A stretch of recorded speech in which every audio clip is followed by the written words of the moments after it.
Mtazamaji wa Uondo TV, hii ni Uondo Michezoni. Mimi naitwa Dani Jeremiah. Taarifa mbalimbali za michezo unaweza ukazipata kupitia Uondo TV, lakini kikubwa ambacho na kushauri usahau kusubscribe, kule kushare na kucomment ili kuweza kuwa mtu wetu wa kwanza kufuatilia taarifa mbalimbali za kimichezo. Taarifa ambayo imeonekana kuzungumzwa kwenye mitandao ya kijamii, namna ambavyo kikosi cha wapinzani wa Simba ambao ni Stellenbosch kimesha tua nchini, na hii ni kuelekea kwenye mchezo wa kombe la shirikisho barani Afrika, mchezo ambao utapigwa tarehe 20 mwezi wa 4 2025 katika dimba la New Amani Complex visiwani Zanzibar. Sasa ni kipi au ni taarifa ipi ambayo imeonekana kuzungumzwa kwa kiasi kubwa baada ya timu ya Stellenbosch kutokea ligi ya South Africa? Unaweza kusema kwamba PCL kumkosa nyota wao bora kabisa.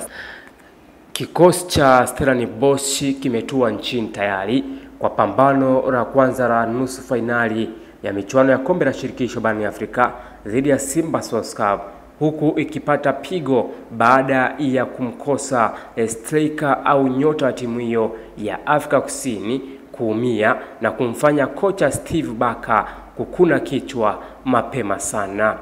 Ikumbukwe kocha huyo amekiri kikosi chake kimeifuata Simba Sports Club kutokea Tanzania kwa ajili ya mchezo huo utakaopigwa Jumapili kwenye uwanja wa New Amani Complex visiwani Zanzibar, bila ya mshambuliaji muhimu ambaye anaitwa Ashley Kopido aliyeumia mapema wiki hii katika mechi ya ligi kuu ya Afrika Kusini, yani PCL. Nikimnukuu, ndio inaonekana kama ni msuli mbaya wa paja, hakuna uwezekano wa kupatikana katika mchezo huo. Tutafanya tathmini zaidi kujua ukubwa wa jeraha lake. Kiuhalisia majeraha hayo yanapotokea mchezaji anakuwa nje hadi wiki 6. Bahati mbaya kwake pia ni bahati mbaya kwetu, ukizingatia kuwa Bradley Mojela bado yupo nje, na sasa Ashe ni dhahiri sio taarifa nzuri, lakini lazima tutafute suluhu.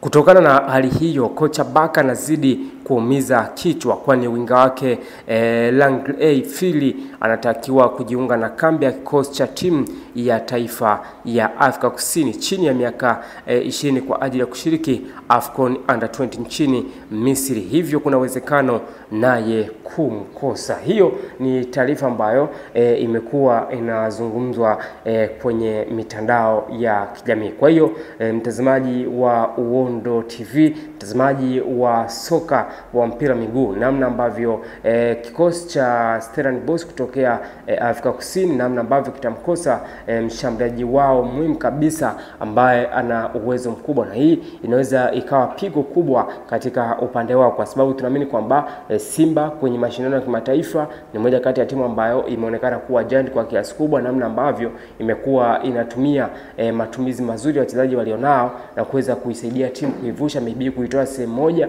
kwenda sehemu nyingine. Kwa hiyo inaweza ikawa kama pengo, lakini pia kuna udhaifu ambao unaweza ukajitokeza, kwa sababu kwenye football tunaamini kwamba winning team never change. Ile timu ambayo imezoea kushinda kila mchezo asilimia kubwa haibadiliki kwa kiasi kubwa. Kwa hiyo unaona kwamba Barker ambaye ni kocha wa Stellenbosch ambao ni wapinzani wa Simba kutokea South Africa, Afrika Kusini, itamuia vigumu kwa kiasi kubwa kuweza kujiuliza kwamba ni kitu gani ambacho anaweza akakifanya. Lakini ni furaha pia kwa mashabiki wa Simba, wanasoka pia na Watanzania, kwa sababu wanahitaji timu ya Simba iweze kufuzu hatua ya finali na maybe kuchukua ubingwa wa kombe la shirikisho ambao tunasema kwamba ni CAF Confederation League. Mtazamaji wa Uondo TV, kikubwa ambacho na kushauri, endelea kusubscribe, kushare na comment, lakini endelea kufuatilia taarifa mbalimbali za Uondo TV kuweza kujua hatima mbalimbali ya wachezaji ambao watakosekana katika mchezo wa kombe la shirikisho, wao ambao watapata nafasi ya kuweza kujumuika na kikosi. Ni Uondo TV, mimi naitwa Dani Jeremiah.